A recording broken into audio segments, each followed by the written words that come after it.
Welcome back to our channel Ages vlogs. അപ്പോൾ NEET 2025 results വന്ന എല്ലാവർക്കും എൻ്റെ ഹൃദയം നിറഞ്ഞ കൺഗ്രാറ്റുലേഷൻസ്. അപ്പോൾ കഴിഞ്ഞ വീഡിയോന്റെ കണ്ടിന്യൂവേഷൻ അല്ല ഇത് കേട്ടോ. മിക്ക ആൾക്കാർക്കും അറിയേണ്ടത് ലാസ്റ്റ് റാങ്ക് ഡീറ്റെയിൽസും അതുപോലെ തന്നെ കിട്ടാൻ ചാൻസ് ഉണ്ടോ ഇല്ലയോ, പിന്നെ അതുപോലെ തന്നെ ഓപ്ഷൻ എങ്ങനെ കൊടുക്കേണ്ടതെന്നൊക്കെ ഉള്ളതാണ്. അപ്പോൾ അതിനെക്കുറിച്ചുള്ളൊരു വീഡിയോ ആണ് ഇത് കേട്ടോ. പിന്നെ ഞാൻ ഈ തമ്മിൽ കാണിച്ചിട്ടുള്ള പോലെ തന്നെ എനിക്ക് പറ്റിയ അബദ്ധം നിങ്ങൾക്ക് ആർക്കും പറ്റരുത്. റിസൾട്ട് എക്സ്പെക്ട് ചെയ്ത പോലെ ആണെങ്കിലും അല്ലെങ്കിലും നിങ്ങൾ വിഷമിക്കേണ്ട കേട്ടോ. നമുക്ക് അലോട്ട്മെന്റ് വരെ നോക്കാം. കാരണം ചിലവർ കിട്ടൂല എന്ന് വിചാരിച്ച് ചിലപ്പോൾ കിട്ടാം, ചിലർക്ക് കിട്ടും എന്ന് വിചാരിച്ച് ചിലപ്പോൾ കിട്ടില്ല, അങ്ങനെയൊക്കെയാണ്. അപ്പൊ നിങ്ങൾ അതാലോചിച്ച് വിഷമിക്കേണ്ട, നമുക്ക് അലോട്ട്മെന്റ് വരട്ടെ നോക്കാം. അപ്പോൾ ഇനിയിപ്പോൾ ഞാൻ ഓപ്ഷൻ കൊടുക്കുന്ന കാര്യം ഞാൻ ആദ്യം ഒന്ന് പറയാം. കാരണം എനിക്ക് പറ്റിയൊരു വലിയ അബദ്ധം അവിടെ ആയിരുന്നു. കാരണം ഞാൻ MBBS അല്ലെങ്കിൽ BDS എങ്കിലും കിട്ടണേന്നാണ് ഞാൻ ആ ടൈമിലൊക്കെ പ്രാർത്ഥിച്ചിരുന്നത് കേട്ടോ. കാരണം അന്ന് BDS കിട്ടാൻ അത്യാവശ്യം പാടന്നെയായിരുന്നു. ഇപ്പൊ പിന്നെ BDS എങ്ങനെ വേണമെങ്കിലും കിട്ടും, എത്ര റാങ്ക് താഴെ പോയാലും കിട്ടാനുള്ള സാധ്യത ഉണ്ട്. ഞാൻ ലാസ്റ്റ് റാങ്ക് ഡീറ്റെയിൽസ് ഒക്കെ ഞാൻ പറയുന്നുണ്ട് കേട്ടോ. അടുത്തത് അതാണ് പറയണത്. ആദ്യം ഞാൻ ഈ ഓപ്ഷൻ കൊടുക്കുന്നതിനെ കുറിച്ചാണ് പറയണത്. അപ്പൊ ഞാൻ ഓപ്ഷൻ കൊടുത്തപ്പോൾ എനിക്ക് അന്ന് ഇത്രയും റിസോഴ്സസ് ഇല്ല. എനിക്കെന്നല്ല, അന്ന് അഡ്മിഷൻ എടുത്ത് 2016 അഡ്മിഷൻ എടുത്ത ആൾക്കാർക്കൊന്നും ഇങ്ങനെ യൂട്യൂബിൽ ഇത്രയും വീഡിയോസോ കാര്യങ്ങളൊന്നും ഉണ്ടായിരുന്നില്ല കാര്യങ്ങൾ അറിയാൻ. അപ്പോൾ എനിക്കറിയില്ലായിരുന്നു ഗവൺമെന്റ് കോളേജിൽ എടുക്കുകയാണെങ്കിൽ നമുക്ക് നല്ല എക്സ്പോഷർ കിട്ടും, നല്ല പേഷ്യന്റ് ഫ്ലോ ഉണ്ടാവും, അതുപോലെ തന്നെ നല്ല സ്റ്റൈപ്പൻഡ് ഉണ്ടാവും എന്നൊന്നും എനിക്ക് ഒരു ഐഡിയ ഉണ്ടായിരുന്നില്ല. ഞാൻ ഓൾറെഡി നേരത്തെ പറഞ്ഞിട്ടുണ്ട്, ഞാൻ പുറത്താണ് പഠിച്ചിരുന്നത്. അപ്പോൾ എൻ്റെ ഫാമിലിയിലാണെങ്കിൽ ഞാനാണ് ഫസ്റ്റ് ഡെന്റിസ്റ്റ്. അപ്പോൾ എൻ്റെ നമ്മുടെ കസിൻ ഉണ്ട്, പക്ഷെ ലൈക്ക് ആ മേമ കുറേ കൊല്ലം മുന്നേ പഠിച്ചു കഴിഞ്ഞതാണ്. പിന്നെ മാനേജ്മെന്റ് ആയിരുന്നു. അപ്പം മെറിറ്റ് വഴി കയറി അങ്ങനെ ആരും ഉണ്ടായിരുന്നില്ല ഇങ്ങനെ കാര്യങ്ങൾ അന്വേഷിക്കാൻ വേണ്ടിയിട്ട്. അപ്പം ഞാൻ എൻ്റെ ഫാമിലി ഫ്രണ്ട്സിലെ 2 കുട്ടികൾ ഇവിടെ MES പഠിക്കുന്നുണ്ടായിരുന്നു. അപ്പം ഞാൻ ഫസ്റ്റ് ഓപ്ഷൻ MES ആണ് കൊടുത്തത്. MBBS കഴിഞ്ഞിട്ട് MES ആണ് ഞാൻ ഫസ്റ്റ് ഓപ്ഷൻ കൊടുത്തത്. ഡെന്റൽ ഗവൺമെന്റ് ഞാൻ ഓപ്ഷൻസ് കൊടുത്തിട്ടുണ്ടായിരുന്നില്ല. കാരണം ഞാൻ ആലോചിച്ചത് ഗവൺമെന്റ് എന്ന് പറയുമ്പോൾ ഇൻഫ്രാസ്ട്രക്ചർ മോശമായിരിക്കും, ഹോസ്റ്റൽ മോശമായിരിക്കും. എനിക്ക് ഈ സ്റ്റൈപ്പൻഡ് എന്നുള്ള കാര്യത്തിനെ കുറിച്ച് അറിയാനുണ്ടായിരുന്നില്ല. സത്യമാണ് പറയുന്നത് കേട്ടോ, എനിക്ക് അറിയാനുണ്ടായിരുന്നില്ല. അങ്ങനെ എനിക്ക് ഫസ്റ്റ് അലോട്ട്മെന്റ് തന്നെ MES-ലാണ് അഡ്മിഷൻ കിട്ടിയത്. പിന്നെ സെക്കൻഡ് അലോട്ട്മെന്റ് ഞാൻ വീണ്ടും MBBS തന്നെ കൊടുത്തത്. എനിക്ക് അന്ന് ആ റാങ്കിൽ MBBS കിട്ടില്ല, പക്ഷെ വീണ്ടും MBBS കൊടുത്തത്. അതേസമയം ഞാൻ ഗവൺമെന്റ് വെക്കുകയായിരുന്നെങ്കിൽ എനിക്ക് ഗവൺമെന്റ് കിട്ടുമായിരുന്നു. വേറൊരു കാര്യം എന്താണെന്ന് വെച്ച് കഴിഞ്ഞാൽ, ഇപ്പോഴത്തെ സ്ഥിതി വെച്ചിട്ട് അന്നത്തെ എൻ്റെ റാങ്ക് വെച്ചിട്ട് എനിക്കിപ്പോൾ ഗവൺമെന്റ് മെഡിക്കൽ കോളേജിൽ കിട്ടാനുള്ള റാങ്ക് ഉണ്ടായിരുന്നു അന്ന് കേട്ടോ. കാലം പോകും തോറും കോമ്പറ്റീഷൻ കൂടുന്നുണ്ട്, പക്ഷെ സീറ്റ്സ് നല്ലോണം കൂടുന്ന കാരണം കൊണ്ട് ഇപ്പം ഞങ്ങളുടെ സീനിയേഴ്സിനൊക്കെ കട്ട് ഓഫ് ഞങ്ങളെക്കാളും ഹൈ ആയിരുന്നു. അപ്പോൾ കാലം പോകും തോറും സീറ്റും കൂടുന്നുണ്ട്, കോമ്പറ്റീഷനും കൂടുന്നുണ്ട്. അപ്പോൾ അത് കാരണം കൊണ്ട് തന്നെ അത്യാവശ്യം റാങ്ക് റേഞ്ചിലൊക്കെ കിട്ടണമുണ്ട്. അപ്പൊ അന്ന് എങ്ങനെയായിരുന്നു വെച്ചാൽ 50 സീറ്റ്സ് ആയിരുന്നു കീമിന്റെ അണ്ടറിൽ, അതാണ് മെറിറ്റ് സീറ്റ്സ്. പിന്നെയുള്ള 50 സീറ്റ്സ് നീറ്റിന്റെ അടിയിലാണ്. അതായത് അന്ന് ഓൾ ഇന്ത്യ എന്നായിരുന്നു എക്സാം. പിന്നെ അത് കൂടാതെ തന്നെ കൊമെറ്റ് അങ്ങനെ പിന്നെ ജിപ്മ, എയിംസ്, അങ്ങനെ ഇഷ്ടംപോലെ എക്സാംസ് ഉണ്ടായിരുന്നു. അപ്പൊ നമ്മൾ ഒരു എക്സാം ശരിക്കും എഴുതിയിട്ടില്ലെങ്കിൽ അടുത്ത എക്സാം നോക്കാം, അങ്ങനെ ഒരു ഓപ്ഷൻ ഉണ്ടായിരുന്നു. ഇപ്പൊ പിന്നെ അങ്ങനെ ഇല്ല. ഒറ്റ എക്സാം ആയ കാരണം കൊണ്ട് നമ്മൾ ആ ഒരു എക്സാം തന്നെ ഭയങ്കരമായിട്ട് ഫോക്കസ് ചെയ്ത് പഠിക്കണം. വേറൊരു അഡ്വാൻറ്റേജ് എന്ന് വെച്ചാൽ ആ ഒരു എക്സാം തന്നെ നമ്മൾ ഫോക്കസ് ചെയ്താൽ മതി, അത് വേറെ കാര്യം. പക്ഷെ നമ്മളത് മോശമായി ചെയ്താൽ പിന്നെ നമുക്കൊരു ചാൻസ് ഇല്ല. പിന്നെ നമുക്ക് ചാൻസ് വരുന്നത് നെക്സ്റ്റ് ഇയർ ആണ്. അപ്പോൾ അന്ന് അങ്ങനെയായിരുന്നു. പിന്നെയുള്ള 50 സീറ്റ്സ് ഓൾ ഇന്ത്യൻ്റെ അടിയിലാണ് വരാം, അത് മാനേജ്മെന്റ് സീറ്റ്സ് ആണ്. അപ്പോൾ നമുക്ക് മെറിറ്റ് എന്ന് പറയുന്നത് 50 സീറ്റ്സിൽ 2,10,000 ആയിരുന്നു BDS-ന്, 2,50,000 ആയിരുന്നു പ്രൈവറ്റ് MBBS-ന് പെർ ഇയർ ഫീസ്. ഇത് കൂടാതെ നമുക്ക് ഇൻസ്ട്രുമെന്റ്സിന്റെ ഫീസ് ഒക്കെ സെപ്പറേറ്റ് ഉണ്ടാവും കേട്ടോ. അപ്പോൾ ഞങ്ങൾ ഒരു 50 പേര് അവിടെ കയറിയാൽ ഞങ്ങൾക്കൊരു 20 ആൾക്കാർക്കെങ്കിലും 100% ഗവൺമെന്റ് ഡെന്റൽ കോളേജ് കാലിക്കറ്റോ തൃശ്ശൂരൊക്കെ കിട്ടേണ്ട ആൾക്കാരാണ്. അതെന്താണെന്ന് വെച്ച് കഴിഞ്ഞാൽ, ഞങ്ങൾക്ക് അന്നൊരു റൂൾ ഉണ്ടായിരുന്നത്, സ്പോട്ടിൽ പങ്കെടുക്കുമ്പോൾ പ്രൈവറ്റിൽ അഡ്മിഷൻ എടുത്തതാണെങ്കിൽ സ്പോട്ടിൽ പങ്കെടുക്കരുത് എന്നൊരു റൂൾ ഉണ്ടായിരുന്നു. അപ്പോൾ എൻ്റെ ഹസ്ബൻഡ് ആ റൂൾ അറിയില്ലായിരുന്നു. മൂപ്പര് ഇതുപോലെ ട്രിവാൻഡ്രം, അന്ന് നമ്മൾ സ്പോട്ടിന് ട്രിവാൻഡ്രത്തേക്ക് പോകണം. അങ്ങനെ ട്രിവാൻഡ്രത്തോട്ട് പോയി ഇതുപോലെ അഡ്മിഷൻ, മൂപ്പര റാങ്ക് 3,000 സംതിങ് ആണ് അന്ന് റാങ്ക്.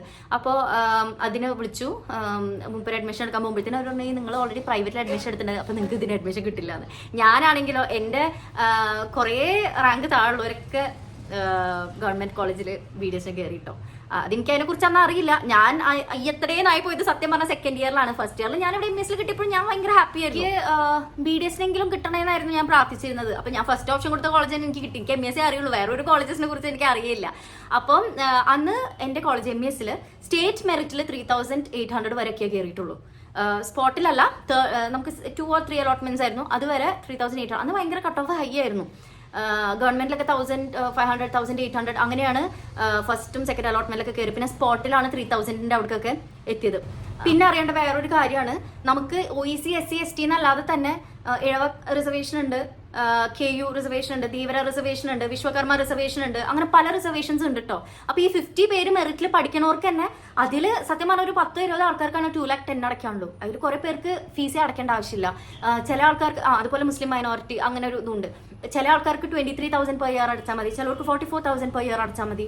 അപ്പോൾ അങ്ങനെയൊക്കെ പല കാര്യങ്ങളും ഉണ്ട് കേട്ടോ. നമ്മൾ ജസ്റ്റ് ഇങ്ങനെ ഇത്രയും ഫീസ് അടക്കേണ്ടതെന്ന് വിചാരിച്ച് ഇരിക്കണ്ട. ലൈക്ക് നിങ്ങൾ അങ്ങനെ എന്തെങ്കിലും റിസർവേഷനുള്ള ആൾക്കാരാണെങ്കിൽ അത് നോക്കി അതിനനുസരിച്ച് നമുക്ക് ഫീൻ്റെ കുറവും കാര്യങ്ങളൊക്കെ ഉണ്ട്. അപ്പോൾ അന്ന് ഞാൻ ഗവൺമെന്റിൽ ഓപ്ഷൻ കൊടുത്തില്ല. അങ്ങനെ ഞാൻ ഫസ്റ്റ് ഇതുപോലെ സെക്കൻഡ് ഇയർ ആയപ്പോൾ ഞാൻ എൻ്റെ ഒരു അമ്മയുടെ ഫ്രണ്ടിന്റെ മോൻ ഇതുപോലെ MBBS ട്രിവാൻഡ്രത്ത് പഠിക്കുന്നുണ്ടായിരുന്നു. അപ്പോൾ അവൻ ചോദിച്ചു എങ്ങനെയാണ് നിങ്ങളെ സ്റ്റൈപ്പൻഡ്. അപ്പോൾ ഞാൻ എനിക്ക് സ്റ്റൈപ്പൻഡിനെ കുറിച്ചൊന്നും എനിക്ക് അറിയുന്നില്ല. ഞാൻ പറയില്ല, എനിക്ക് ഒരു ഐഡിയ ഇല്ല, നമ്മളിങ്ങനെ ഒരു കോഴ്സ് പഠിക്കണം അത്രേ അറിയുള്ളൂ. അപ്പോൾ ഞാൻ സീനിയേഴ്സിനോട് ചോദിച്ചപ്പോൾ 4,000 സംതിങ് അങ്ങനെ എന്തോ പറഞ്ഞു. അപ്പോൾ ഞാൻ 4,000 സംതിങ് പറഞ്ഞു. 4,000 ആണോ ഗവൺമെന്റിൽ 23,000 പെർ ഇയർ ആണല്ലോ. അപ്പം എൻ്റെ കിളി പറഞ്ഞേ, കാരണം വാട്ട് എവർ ഇറ്റ് ഇസ് നമുക്ക് നമ്മൾ എടുക്കുന്ന വർക്കിന് ഒരു എമൗണ്ട് കിട്ടുമ്പോൾ അതൊരു ഹാപ്പിനെസ് തന്നെയല്ലേ. അതും 4,000 എന്നൊക്കെ പറയുമ്പോൾ വളരെ ചെറിയ എമൗണ്ട് അല്ലേ കമ്പയർ ടു 23,000. അപ്പോഴാണ് എനിക്ക് റിഗ്രറ്റ് അടിച്ചത്, അയ്യോ എന്താ ഗവൺമെന്റ് കൊടുക്കാഞ്ഞത്. പിന്നെ അറിയണം ഗവൺമെന്റ് കോളേജിൽ ഭയങ്കര എക്സ്പോഷർ ആണ്. പ്രൈവറ്റ് കോളേജസ് ആകുമ്പോൾ പേഷ്യന്റ് ഫ്ലോ കുറവാണ്. കാരണം തേർഡ് ഇയറിലാണ് നമ്മൾ ക്ലിനിക്സിൽ കയറുള്ളൂ. അപ്പോൾ കാലക്രമേണാണ് കാര്യങ്ങൾ അറിഞ്ഞത്. അപ്പോൾ നിങ്ങൾ ചെയ്യേണ്ട ഒരു കാര്യം എന്താണെന്ന് വെച്ച് കഴിഞ്ഞാൽ, ഓപ്ഷൻ കൊടുക്കുകയാണെങ്കിൽ നിങ്ങൾ കയറുന്ന ഉറപ്പുണ്ടെങ്കിൽ മാത്രം, അതായത് ഇപ്പോൾ നിങ്ങൾക്ക് ഗവൺമെന്റ് ആണ് നിങ്ങൾ ആഗ്രഹിക്കുന്നത് അത് മാത്രം ഓപ്ഷൻ കൊടുത്താൽ മതി. പിന്നെ നിങ്ങൾ അത് പ്രൈവറ്റിന് കൊടുക്കാനൊന്നും നിൽക്കണ്ട. ഇപ്പം ഞാൻ പറഞ്ഞില്ലേ, ഞങ്ങൾ അഡ്മിഷൻ എടുത്ത ഒരു 50 പേരിൽ ഒരു 20 ആൾക്കാർക്കെങ്കിലും ഗവൺമെന്റിൽ കിട്ടുമായിരുന്നു. അതെന്താണെന്ന് വെച്ച് കഴിഞ്ഞാൽ നമ്മൾ പ്രൈവറ്റിൽ കയറി, അല്ലെങ്കിൽ നമ്മൾ ഗവൺമെന്റിന് വേണ്ടി വെയിറ്റ് ചെയ്തെങ്കിൽ ഒരു പക്ഷേ നമുക്കന്ന് ഗവൺമെന്റ് കിട്ടേണ്ടതായിരുന്നു. ചിലവരെന്താണെന്ന് വെച്ചാൽ വെയിറ്റ് ചെയ്യും. അപ്പോൾ അവർ സ്പോട്ടിൽ അവർക്ക് ഓട്ടോമാറ്റിക് ഗവൺമെന്റ് കിട്ടും. അപ്പോൾ എനിക്ക് ഇതുപോലെ ഞാൻ പ്രൈവറ്റിൽ കയറിയിട്ട് പിന്നെ എനിക്ക് സ്പോട്ടിൽ പോകാൻ പറ്റിയില്ല. അപ്പോൾ സ്പോട്ടിൽ നോക്കുമ്പോൾ എന്നെക്കാളും താഴെ റാങ്കുള്ള 3-4 കുട്ടികൾ ട്രിവാൻഡ്രത്തും കയറി തൃശ്ശൂരും കയറി. അതുപോലെ അല്ല, ഞാൻ സ്പോട്ടിലല്ല കേട്ടോ, എൻ്റെത് സെക്കൻഡ് അലോട്ട്മെന്റിൽ തന്നെ എൻ്റെ താഴെ റാങ്കുള്ള 2 കുട്ടികൾ ട്രിവാൻഡ്രത്തും തൃശ്ശൂരും കയറിയിട്ടുണ്ട്. അത് കൂടാതെ തന്നെ സ്പോട്ടിലും കയറി. പക്ഷെ അന്നൊക്കെ ഞാൻ ഇങ്ങനെ നെവർ മൈൻഡ്, ഗവൺമെന്റ് അല്ലേ, അങ്ങനെയായിരുന്നു. അപ്പോൾ ഓപ്ഷൻ കൊടുക്കുമ്പോൾ കറക്റ്റായിട്ട് കൊടുക്കാം. നമ്മൾ ഗവൺമെന്റിൽ പഠിക്കാൻ പറ്റുകയാണെങ്കിൽ അത്രയും നല്ലത്. MBBS നിങ്ങൾ ഗവൺമെന്റും അതുപോലെ പ്രൈവറ്റും കൊടുത്തോളൂ. പ്രൈവറ്റ് കൊടുക്കുമ്പോൾ നിങ്ങൾക്ക് റിസർവേഷൻ ഉണ്ടെങ്കിൽ നിങ്ങൾക്ക് കൺസെഷൻ ഉണ്ടാവും. അത് നിങ്ങൾ മനസ്സിലാക്കുക. എന്തായാലും നിങ്ങൾക്ക് കൺസെഷൻ ഉണ്ടാവും. അത് അന്വേഷിക്കുക, അതിനെക്കുറിച്ചൊന്ന് അന്വേഷിക്കാം. റിസർവേഷൻ ഇല്ലാന്നാണെങ്കിൽ നിങ്ങൾക്ക് 8.5 to 9 lakh എന്തായാലും ഫീ അടക്കേണ്ടി വരും. അപ്പോൾ അതുകൊണ്ട് തന്നെ ഇപ്പോൾ ജനറൽക്കാർക്ക് കുറച്ചൊരു ഡിഫിക്കൽട്ട് ആയിരിക്കുകയാണ് കാര്യങ്ങൾ. കാരണം അന്ന് നമ്മൾ ആ 50 സീറ്റ്സ് മെറിറ്റ് പറഞ്ഞല്ലോ, അതിലെന്തായാലും ആൾക്കാർ കയറിയിരുന്നു. കാരണം എന്താണെന്ന് വെച്ച് കഴിഞ്ഞാൽ 2.5 അടച്ചാൽ മതിയല്ലോ. കമ്പയർ ടു 8.5 to 9, 2.5 lakh എന്ന് പറയുന്നത് അത്ര വലിയ എമൗണ്ട് അല്ലല്ലോ. അപ്പോൾ അങ്ങനെ കയറിയിരുന്നു. പക്ഷെ ഇപ്പം എന്താണെന്ന് വെച്ച് കഴിഞ്ഞാൽ എല്ലാ സീറ്റ്സും പ്രൈവറ്റിൽ ഏകീകൃത ഫീസായ കാരണം കൊണ്ട് 8.5 to 9 അടയ്ക്കാനുള്ള കാരണം ജനറൽക്കാർ അങ്ങനെ അവർക്ക് കയറാൻ പറ്റണില്ല. അപ്പോൾ ലൈക്ക് റിസർവേഷനുള്ള കുട്ടികൾക്ക് കുറച്ചും കൂടിയും സ്റ്റേറ്റ് മെറിറ്റിൽ കൂടെ തന്നെ കയറാനുള്ള ചാൻസസ് കൂടുതലായി കണ്ടുവരുന്നുണ്ട്. അപ്പോൾ ജസ്റ്റ് SC ST OEC എന്നല്ലാതെ തന്നെ നമുക്ക് കാസ്റ്റ് വൈസ് റിസർവേഷൻ വരുന്നുണ്ട്. അതിൽ തന്നെ നമുക്ക് കൺസെഷൻ കിട്ടോ ഇല്ലേ എന്നുള്ളതൊക്കെ നമുക്ക് വില്ലേജ് ഓഫീസിലോ അല്ലെങ്കിൽ ഓൾറെഡി കയറിയ ആൾക്കാരോടൊക്കെ ചോദിക്കുകയാണെങ്കിൽ നമുക്ക് അറിയാൻ പറ്റും. അപ്പോൾ ഓപ്ഷൻ കൊടുക്കുമ്പോൾ നിങ്ങൾ എന്തായാലും ശ്രദ്ധിക്കേണ്ട കാര്യം എന്താണെന്ന് വെച്ച് കഴിഞ്ഞാൽ, നിങ്ങൾ ആ കോളേജിൽ പഠിക്കണം എന്ന് നിങ്ങൾക്ക് ആഗ്രഹമുണ്ട്, നിങ്ങൾക്ക് ആ കോഴ്സ് പഠിക്കണം എന്ന് ആഗ്രഹം ഉണ്ടെങ്കിൽ മാത്രം കയറുക. കാരണം കൊടുക്കുക. കാരണം എന്താണെന്ന് വെച്ച് കഴിഞ്ഞാൽ നമുക്ക് കിട്ടിക്കഴിഞ്ഞാൽ നമ്മൾ എന്തായാലും കയറണം. പിന്നെ നമുക്ക് അതിൽ വേറൊരു ഓപ്ഷനില്ല, ഒരു തിരിച്ചു നോട്ടില്ല.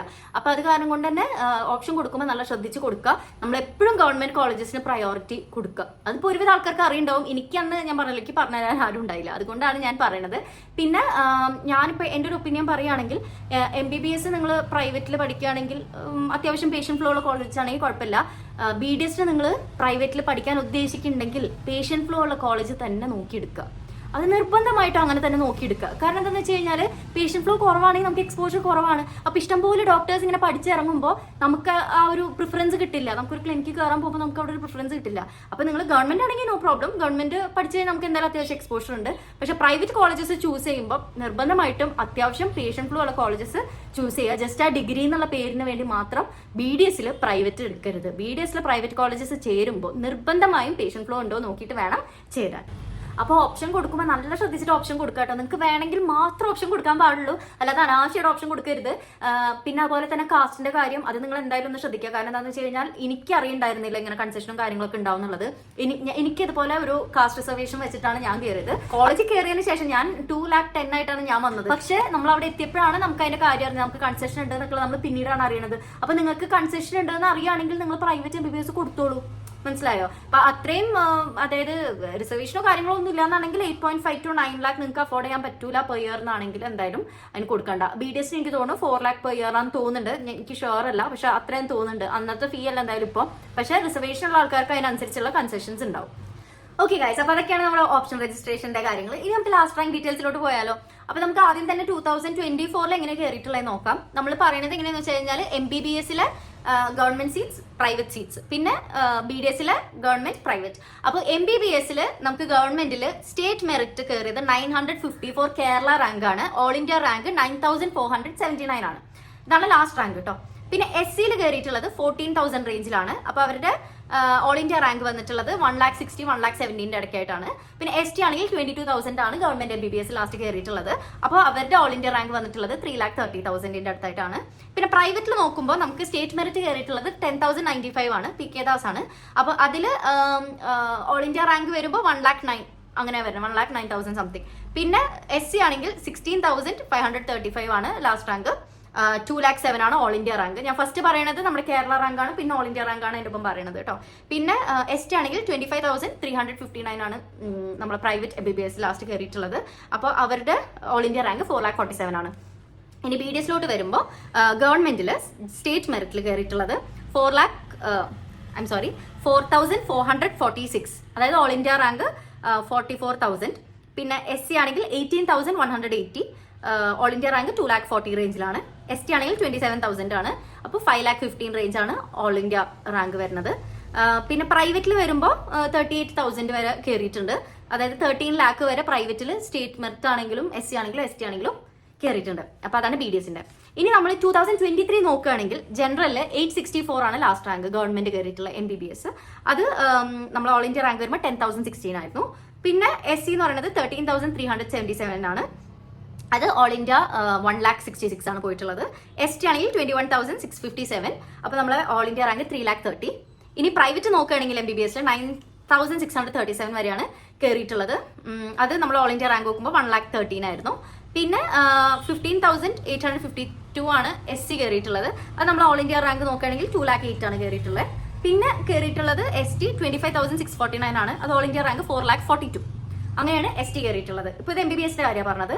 ഇനി നമ്മൾ BDS 2023 കയറിയിട്ടുള്ളത് എങ്ങനെയാണെന്ന് വെച്ച് കഴിഞ്ഞാൽ 4,215 ആണ് സ്റ്റേറ്റ് മെറിറ്റ് ഗവൺമെന്റ് കയറിയിട്ടുള്ളത്. അത് ഓൾ ഇന്ത്യ റാങ്ക് 47K ആണ്. പിന്നെ Kerala rank SC 17,972 BDS government കയറിയിട്ടുള്ളത്. അത് ഓൾ ഇന്ത്യ റാങ്ക് 2,15,000 അടുത്താണ്. പിന്നെ നമ്മുടെ ST എന്ന് പറയുന്നത് 30,958 ഗവൺമെന്റ് BDS കയറിയിട്ടുള്ളത്. അത് 6,48,000 ആ റേഞ്ചിൽ റാങ്ക് പോകുന്നുണ്ട്. പിന്നെ പ്രൈവറ്റ് 40,000 കേരള റാങ്ക്, അതായത് ഓൾ ഇന്ത്യ റാങ്ക് 12 lakh വരെ പോയിട്ടുണ്ട്. അപ്പൊ ചെറിയ വേരിയേഷൻ ആണ് വന്നിട്ടുള്ളൂ. ഇതുപോലൊക്കെ തന്നെ ആയിരിക്കും ഏകദേശം ഇക്കൊല്ലം. പക്ഷെ ഞാൻ പറഞ്ഞ ഭാഗ്യം ഒരു വലിയ ഫാക്ടറാണ്. ലൈക്ക് നമുക്ക് ചിലപ്പോൾ നമ്മൾ പ്രതീക്ഷിക്കാതെ തന്നെ നമുക്ക് ചിലപ്പോൾ MBBS കിട്ടാം, അല്ലെങ്കിൽ ഗവൺമെന്റിൽ BDS കിട്ടാം. പക്ഷെ നമുക്ക് നല്ല ഇഷ്ടപ്പെട്ടിട്ടുണ്ടെങ്കിൽ മാത്രം ആ സബ്ജക്ട് എടുക്കാൻ പാടുള്ളൂ. ഇതിപ്പോ ഇപ്പോഴത്തെ 23-24 പറയണേ. ഞങ്ങളുടെ ടൈമിലൊക്കെ നോക്കുകയാണെങ്കിൽ MBBS ജനറൽ മെറിറ്റ്, അതായത് സ്റ്റേറ്റ് മെറിറ്റ് 534 വരെയൊക്കെ പോയിട്ടുള്ളൂ.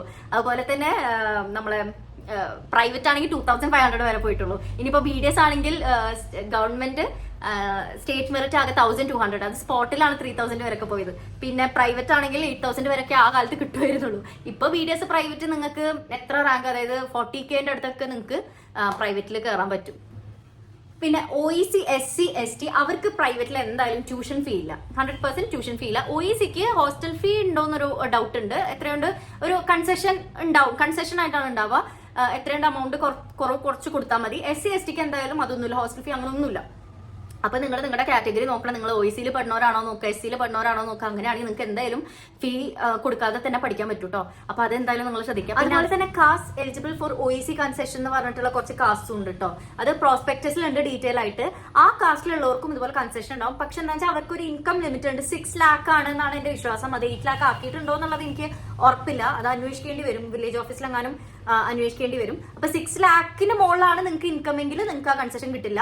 പക്ഷെ 6 lakhന്റെ താഴെയാണ് നിങ്ങളുടെ ആനുവൽ ഇൻകം എങ്കിൽ നിങ്ങൾക്ക് ഈ OECക്കാർക്ക് കിട്ടണം അതേ കൺസെഷൻ തന്നെ ഈ കുറച്ച് കാസ്റ്റുകൾക്കും കിട്ടും. ആ കാര്യം ചിലർക്ക് അറിയില്ല. അപ്പൊ അതുകൊണ്ടാണ് ഞാനത് പറഞ്ഞത് കേട്ടോ. ഞാനും വിട്ടുപോയി പെട്ടെന്ന്. അപ്പൊ OECയിൽ അല്ലാത്ത തന്നെ OBC കാറ്റഗറീസ് ഉണ്ട് ചിലത് OEC കൺസെഷൻ കിട്ടാൻ സാധ്യത ഉള്ളത്. അപ്പോൾ അതിൽ നിങ്ങൾ ഉണ്ടോ എന്നുള്ളത് നോക്കണം. പിന്നെ അതുപോലെ തന്നെ നിങ്ങൾക്ക് കാറ്റഗറി വൈസ് അറിയണം. അതായത് നിങ്ങൾക്ക് ഏതാണ് ലാസ്റ്റ് റാങ്ക് 2023-ലും 24-ലും ഏതാണ് ലാസ്റ്റ് റാങ്ക് എന്ന് അറിയണമെന്നുണ്ടെങ്കിൽ എന്നെ ജസ്റ്റ് ഇൻസ്റ്റാഗ്രാമിൽ ഒന്ന് DM ചെയ്താൽ മതി. അപ്പൊ ഞാൻ അതിന്റെ ലിങ്ക് അയച്ചുതരാം. അപ്പൊ നിങ്ങൾക്ക് നോക്കാമല്ലോ നിങ്ങളെ കാസ്റ്റില് എത്ര റാങ്ക് വരെയാണ് പോയിട്ടുള്ളത് എന്നുള്ളത്. അപ്പൊ ഇതൊക്കെയാണ് നമ്മളെ ഡീറ്റെയിൽസ്. അതായത് ഞാനിപ്പോ ഇതിൽ ഓപ്ഷൻ രജിസ്ട്രേഷന്റെ കാര്യം പറഞ്ഞു, ലാസ്റ്റ് റാങ്ക് ഡീറ്റെയിൽസും പറഞ്ഞു. അപ്പോൾ നിങ്ങൾ ടെൻഷൻ ആവണ്ട. എന്തായാലും അലോട്ട്മെന്റ് വരട്ടെ. അലോട്ട്മെന്റ് വരുമ്പോഴല്ലേ നമ്മൾ അറിയുള്ളൂ കിട്ടോ ഇല്ല എന്നുള്ളത്. അതുവരെ നിങ്ങൾ ഓവർ ടെൻഷൻ അടിക്കൊന്നും വേണ്ട. പിന്നെ നിങ്ങൾ ഇനിയും ഒരു കൊല്ലം കൂടി കളയണം എന്ന് വിചാരിക്കുന്ന ആൾക്കാരാണെങ്കിൽ അത്രയും പാഷനറ്റ് ആണെങ്കിൽ മാത്രം കളയുക. കാരണം ഇതിന്റെ പിന്നിൽ ഒരു വലിയ കാര്യമാണ്. നിങ്ങൾ ഈ MBBS എന്ന് പറഞ്ഞിങ്ങനെ നടക്കുമ്പോൾ നിങ്ങൾക്ക് ആക്ച്വലി MBBS 5.5 years കഴിഞ്ഞിട്ട് MBBS ആണെങ്കിലും BDS ആണെങ്കിലും 5.5 years കഴിഞ്ഞ് 3 years PG ചെയ്യണം. പിന്നെ ചിലപ്പോൾ സൂപ്പർ സ്പെഷ്യാലിറ്റി അങ്ങനെ 10 years എന്തായാലും ഇനിയും പഠിക്കാനുണ്ടാവും. അപ്പൊ നിങ്ങളിപ്പോൾ 1-2 പ്രാവശ്യം റിപ്പീറ്റ് ചെയ്യണമെങ്കിൽ ഇറ്റ്സ് ഓക്കെ. പക്ഷെ ഇങ്ങനെ വീണ്ടും റിപ്പീറ്റ് ചെയ്യണമെങ്കിൽ നിങ്ങൾ അത്രയും പാഷനും അത്രയും വിൽ പവർ ഉണ്ടെങ്കിൽ മാത്രം അത് ചെയ്യുക. അല്ലെങ്കിൽ നിങ്ങൾ ബെറ്റർ ആയിട്ടുള്ള ഇഷ്ടം പോലെ ഓപ്ഷൻസ് ഉണ്ട്, അതിലോട്ട് പോകാൻ നോക്കുക. അത് എന്റെ ഒപ്പീനിയൻ ആണ്. ലൈക്ക് നിങ്ങളെ ഇഷ്ടമാണ് എന്താ ചെയ്യണമെന്നുള്ളത്. പക്ഷെ എൻ്റെ ഒരു ഒപ്പീനിയൻ വെച്ച് പറയുകയാണെങ്കിൽ നിങ്ങൾക്ക് കിട്ടും, ഇനി അടുത്ത കൊല്ലം എന്തായാലും കിട്ടുന്ന ഒരു കോൺഫിഡൻസ് ഉണ്ടെങ്കിൽ you can give 1 more year. പക്ഷെ അതല്ല, നിങ്ങൾക്ക് അത്ര ഉറപ്പില്ല, ഒന്നും കൂടി ജസ്റ്റ് ട്രൈ ചെയ്ത് നോക്കാം. അങ്ങനെ ഒരു അൺസർട്ടനിറ്റിയിൽ നിൽക്കണമെങ്കിൽ നമുക്ക് ഇഷ്ടം പോലെ വേറെയും കോഴ്സുകൾ ഉണ്ട് പഠിക്കാൻ കേട്ടോ. അപ്പോൾ നമ്മളിത് കയറി കഴിഞ്ഞ് കഴിഞ്ഞാൽ അതോടെ തീർന്നില്ല, ഇനിയും കുറെ പഠിക്കാനും കാര്യങ്ങളൊക്കെ ഉണ്ട്. അപ്പോൾ അതും കൂടി ആലോചിക്കാം. അപ്പോൾ ഇതൊക്കെയാണ് ഡീറ്റെയിൽസ്. എന്ത് ഡൗട്ട് ഉണ്ടെങ്കിലും കമന്റ് ബോക്സിൽ ഇട്ടോളൂ. ഇനി മറ്റേ വീഡിയോന്റെ നമ്മുടെ കഴിഞ്ഞ വീഡിയോന്റെ ബാക്കിയായിരിക്കും അടുത്തിട്ടുണ്ടാവുക. അപ്പോൾ ഞങ്ങളെ വീഡിയോസ് ഇഷ്ടമുണ്ടെങ്കിൽ do like, share and subscribe to our channel. Sorry, അതുപോലെ തന്നെ എൻ്റെ Instagram ID ഞാൻ ഇവിടെ എവിടെയെങ്കിലും ഞാൻ കൊടുക്കുന്നുണ്ടാവും. അപ്പോൾ നിങ്ങൾ അതിലേക്ക് ചോദിച്ചാൽ മതി. അപ്പോൾ ഞാൻ ലിങ്ക് അതിൽ ഇട്ട് തരാം കേട്ടോ, ലാസ്റ്റ് റാങ്ക് ഡീറ്റെയിൽസിന്റെ കാസ്റ്റ് വൈസ് അറിയണമെങ്കിൽ. അപ്പോൾ അതന്നെ. അപ്പോൾ ബൈ ഗൈസ്.